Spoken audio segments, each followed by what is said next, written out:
Hi, Frank Flegg here. So, what should you be doing with your commercial property portfolio over the next year, 2 years, 3 years? Or perhaps you don't yet have a commercial portfolio, but you're thinking of getting into commercial. Well, let me tell you, commercial property is a goldmine over the next couple of years because people are worried about it. Whenever there's change in an economy, people get nervous, and that's where there are deals to be had. We've got a property at the moment. It was on the market for £1.6 million. It's got tenants in place, some really A-star quality tenants paying a phenomenal rent, and yet we have just offered £750,000 for that property.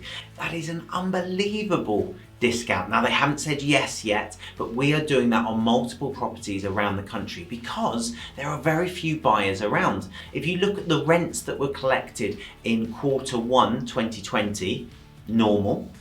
Q2 2020, very, very different picture. 27% of rents were collected. That is amazingly low. Now, yes, the government have brought in rent holidays, etc., but that doesn't mean that landlords all of a sudden have got endless pockets of money and can still service their lending on their portfolio. Not at all. So more and more commercial landlords are coming to the market needing to sell, and there are less and less buyers to buy. Now, there's an obvious opportunity there, but no one wants to buy a property that they can't then let out. So are there risks in buying commercial property moving forward? Well, yes, there are. So you have to make sure you do your sums. You have to make sure that the high street that you're buying on or the commercial area that you're buying in is on the up and is not imploding.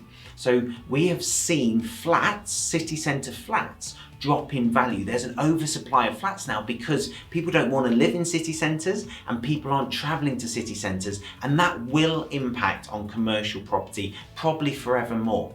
But let's not forget that we're a social species and we do want to go places to see people and to do things. So our city centres aren't going to die, but there is definitely massive competition from Amazon. And so when you're investing in your commercial properties, you must be Amazon proofing those commercial investments. So think to yourself, what can you invest in where you can have a tenant that Amazon can't compete with?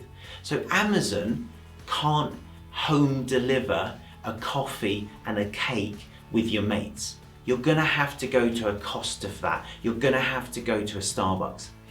Amazon can't home deliver watching the footy with your mates down the pub. And so if you've got someone like Wetherspoons coming into your commercial property, that's a sure bet for the future. Amazon can't come round and cut your hair, and so barbers and hairdressers. So you need to just think about the type of tenants that you're going to have in your commercial property, and then think about the type of properties you're going to buy with that in it. The other thing to consider is, what are you doing with the upstairs? So can you use the upstairs for something else? There is going to be a requirement for smaller and smaller offices as people don't want to work together. But some of those people are going to need to be in city centres. Not as many more are going to work from home moving forwards.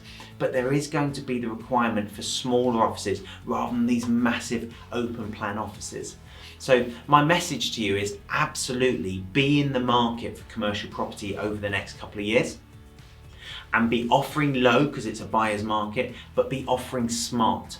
Offer in terms of what can you definitely let moving forwards.